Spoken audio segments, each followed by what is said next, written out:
కాపాడుకోలేక కేసీఆర్ గారి మీద మాట్లాడితే, ప్రభుత్వం మీద గట్టిగా మాట్లాడితే పదవి ఉంటుందేమో అని ఏమైనా ఆశ ఉంటే మాట్లాడుకోండి, పైరవి చేసుకోండి, మాకు పర్వాలేదు. కానీ అంటే కాంగ్రెస్ పార్టీలోనే పాపం పైరవీల సంస్కృతి, ఎవరినో ఒకరిని బతిలాడుకోవాలి, ఎవరో ఒకరిని కాలావేలా పడాలి, కేసీఆర్ గారిని 4 సార్లు గట్టిగా మాట్లాడాలి, అట్లయితేనే పదవి కాపాడుకోవచ్చు అనుకుంటే మేము అర్థం చేసుకోగలం. కానీ అనవసరపు విమర్శలు వద్దని చెప్పి విజ్ఞప్తి చేస్తాం. సర్వేలు ఇప్పటికీ ఆధార్ లాంటి వ్యవస్థ ఉన్నప్పుడు సర్వేల పేరిట కేసీఆర్ అనవసరంగా గారు చాలా గందరగోళంలో ఉన్నారు. పాపం ఆయన రాజకీయ భవితవ్యమే గందరగోళంలో ఉంది కాబట్టి ఆయన తన స్వీయ మానసిక ఆందోళనను ప్రజల మీద రుద్దే ప్రయత్నం చేస్తూ ఉన్నారు.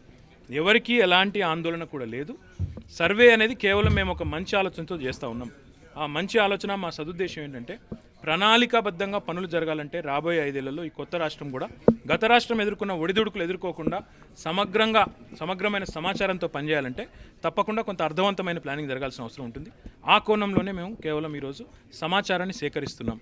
ఒక రాష్ట్ర ప్రభుత్వం తన ప్రజలకు సంబంధించి, తన రాష్ట్రంలో ఉంటున్న ప్రజలకు సంబంధించిన సమాచారాన్ని సేకరిస్తే దానివల్ల ఎవరికేమి ఇబ్బంది కలుగుతుందో మాకైతే అర్థం కావడం లేదు. దయచేసి దీనికి దురుద్దేశాలు ఆపాదించవద్దు, దీనికి వక్రభాష్యాలు ఆపాదించవద్దని చెప్పి విజ్ఞప్తి చేస్తూ ఉన్నాం. పొన్నాల లక్ష్మయ్య గారికి కూడా ఏమైనా సద్విమర్శలు ఉంటే చేయండి తప్ప ఇట్లాంటి మాటలు మాట్లాడడం వల్ల లేనిపోని అనవసరపు ఆందోళనలు ప్రజల్లో లేపిన వారు అవుతారని చెప్పి కూడా వారికి విజ్ఞప్తి చేస్తాం. నాకు తెలియదు, బట్ మీరు చెప్పారు, నాకు ఇప్పటిదాకా కూడా తెలియదు. 3 తేదీలు అనుకుంటా 19 నాడు సర్వే ఉంది. నా రిక్వెస్ట్ ఒకటే, మీతో మీరు కావాలంటే అఫీషియల్ ప్రొఫామా ఏదైతే ఉందో ముఖ్యమంత్రి గారి ఫేస్బుక్ పేజ్లో ఉంది, ట్విట్టర్లో ఉంది, అదే రకంగా మున్సిపల్ కమిషనర్ దగ్గర ఉంది, ప్రతి జిల్లా కలెక్టర్ దగ్గర ఉంది. మీడియా మీరు ఎక్కడికైనా వెళ్ళగలుగుతారు, అన్నీ చూసుకోగలుగుతారు. దయచేసి తీసుకొని మీరందరూ మీ పత్రికల్లో, టీవీలో చూపెట్టండి. ఏమున్నది కూడా ప్రజలకు ఇప్పుడే తెలిస్తే ఆ సమాచారానికి సంబంధించి వారు కూడా సన్నద్ధంగా ఉండే అవకాశం కూడా ఉంటుంది. కాబట్టి దయచేసి చూడండి. చూడకుండా అపోహలు, పుకార్లు నమ్మి మీరు కూడా కామెంట్ చేయడం మంచిది కాదని అన్నారు. పాపం కిషన్ రెడ్డి గారికి ఆ చట్టం అర్థమైందో లేదో తెలియదు. కానీ నేను ఒకటే అడుగుతా ఉన్నా, కొంతమంది మేధావులు మాట్లాడుతున్నారు ఈ మధ్యన, పార్లమెంటులో బిల్లు పాస్ అవుతున్నాడు మీరు ఏం చేస్తూ ఉన్నారని. నేను ఒకటే అడుగుతా ఉన్నా, పార్లమెంట్లో బిల్లు పాస్ అవుతున్నప్పుడు మా ప్రత్యర్థులు మా కళ్ళల్లో పెప్పర్ స్ప్రేలు కొడతా ఉన్నారు. ఎట్లా మాట్లాడమంటారు అప్పుడు? ఈరోజు కూడా మేము ఒకటే చెప్తా ఉన్నాం, ఆనాడు యూపీఏ చట్టాన్ని పాస్ చేసినప్పుడు కూడా మేము వెంటనే వ్యతిరేకించాం. 2 విషయాల్లో వ్యతిరేకించాం. పోలవరం ఆర్డినెన్స్ ఉన్నప్పుడు వ్యతిరేకించాం, యూపీఏ ఆ పని చేయలేదు. అదేవిధంగా ఈ లా అండ్ ఆర్డర్ విషయంలో కూడా మేము గట్టిగా అభ్యంతరం చెప్పాం. అప్పటి నుంచి ఇప్పటివరకు ఒక కదలిక కూడా ముందుకు పడలేదు. కేవలం భారతీయ జనతా పార్టీ అధికారంలోకి వచ్చిన తర్వాత, ఎన్డీఏ అధికారంలోకి వచ్చిన తర్వాత ఈ కార్యక్రమం ఎందుకు జరుగుతుందో కిషన్ రెడ్డి ప్రజలకు జవాబు చెప్పాలి.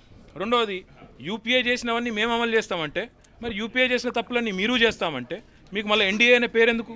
సపరేట్గా యూపీఏ 3 అని మార్చుకోండి. అనవసరంగా మీకు ఎన్డీఏ అనే పేరు, ప్రధానమంత్రి మార్పిడు, అధికార మార్పిడు, ఇవన్నీ ఎందుకు? యూపీఏ చేసిన కార్యక్రమాలన్నీ మేము కొనసాగిస్తాం, యూపీఏ విధానాలనే మేము అనుసరిస్తామంటే ఇక మీకు ప్రత్యేక పార్టీ ఎందుకు? దానికి ప్రభుత్వం ఎందుకు? వేరే పేరు ఎందుకు? కిషన్ రెడ్డి పాపం చట్టం ఒకసారి చదువుకొని మాట్లాడితే బాగుంటుంది. ఎవరో పాపం రాసిచ్చింది చదవడం కాదు. అధ్యక్షుడు అంటే కొంచెం చదవాలి అప్పుడప్పుడు. ఏముంది అందులో? చట్టంలో స్పష్టంగా ప్రభుత్వ సలహా మేరకు, మంత్రిమండలి సలహా మేరకు గవర్నర్ గారు తప్పకుండా నిర్ణయాలు తీసుకుంటారని రాస్తుంది. ఎక్కడైనా ఏ రాష్ట్రంలో జరిగేది అది. ఇలా కిషన్ రెడ్డి గారు ముఖ్యమంత్రులకు ఉత్తరాలు రాస్తారట. ఏమని రాస్తారు?